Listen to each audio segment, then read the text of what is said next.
Daniel Santos versus John Castaneda. Castaneda. Castaneda. Yeah. You're the honorary Mexican between us, so I'll take your word. Yeah.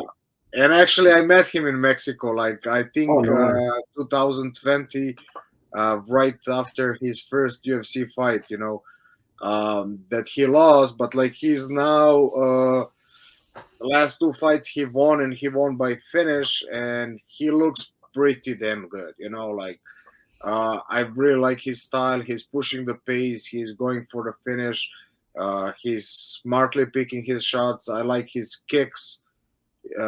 He's from the southpaw. He's throwing that back foot, his left kick to the body, to the head, and then when he stepped forward, he's throwing one more time. I really like that combination that he's doing with the leg kicks. And his last fight, he finished even on submission. Um, and but like he got the who was his last opponent? What was his name? Sorry, Miles Jones. I think that was like his biggest challenge. Jones is really powerful hands, like really throwing heavy, and he managed to get through a couple like a big shots, and managed to put really nice display with the Mhm. combination, with the entering, and he rocked him pretty good, like even in the end of the second round, and he managed to finish him in the third round. So I think John is in how he looked in his last two fights. I think he has this one, for sure.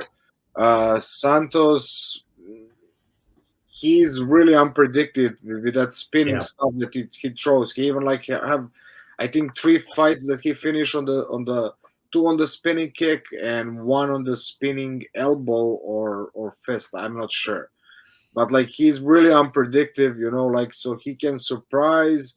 But I think just the pace that John put, it's gonna be too much for him, and he just like enter UFC.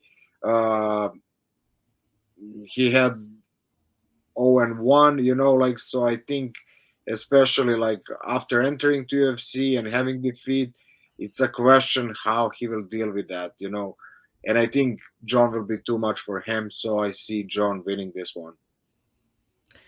Yeah, no, it's funny you mentioned you met him, and this is like maybe the third one that we've done in a row where you've kind of have some ties to one of these fighters.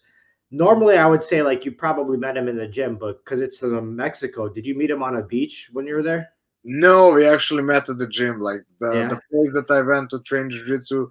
So I had the chance to train with him. Like we even went for dinner, my girl and his girl. Like so we were hanging a little bit together. He likes really. I mean, he's Mexican, but like I think he was born in U.S. I cannot remember now exactly, but like what I know, he really likes to go over there. Like he's into diving. Him and his wife, they were doing some training over there, and a couple times we met at the gym and train. And like I was surprised that he's fighting in that category. I was like, bro, Oh, you're really? too big. Like his head is bigger than mine. I'm like, how do you manage to cut down? Like like I was really surprised. I was thinking he's fighting in 145, but 135, like props to him, cutting all that weight and getting in that category. I think he's really big for that category. Yeah, man, it's crazy. I feel like every few years we see like these fighters like pushing the very limits of how much they can cut. But I mean, it's impressive if he can get it done, and it looks like he's been, performing to his abilities. That is interesting. You did mention like Santos; he likes to throw a lot of spinning attacks, which I think it's pretty cool. Sometimes it's on the verge of being like a little bit reckless, and I think with Castaneda, as much as like his striking is good, he does have a lot of submission victories.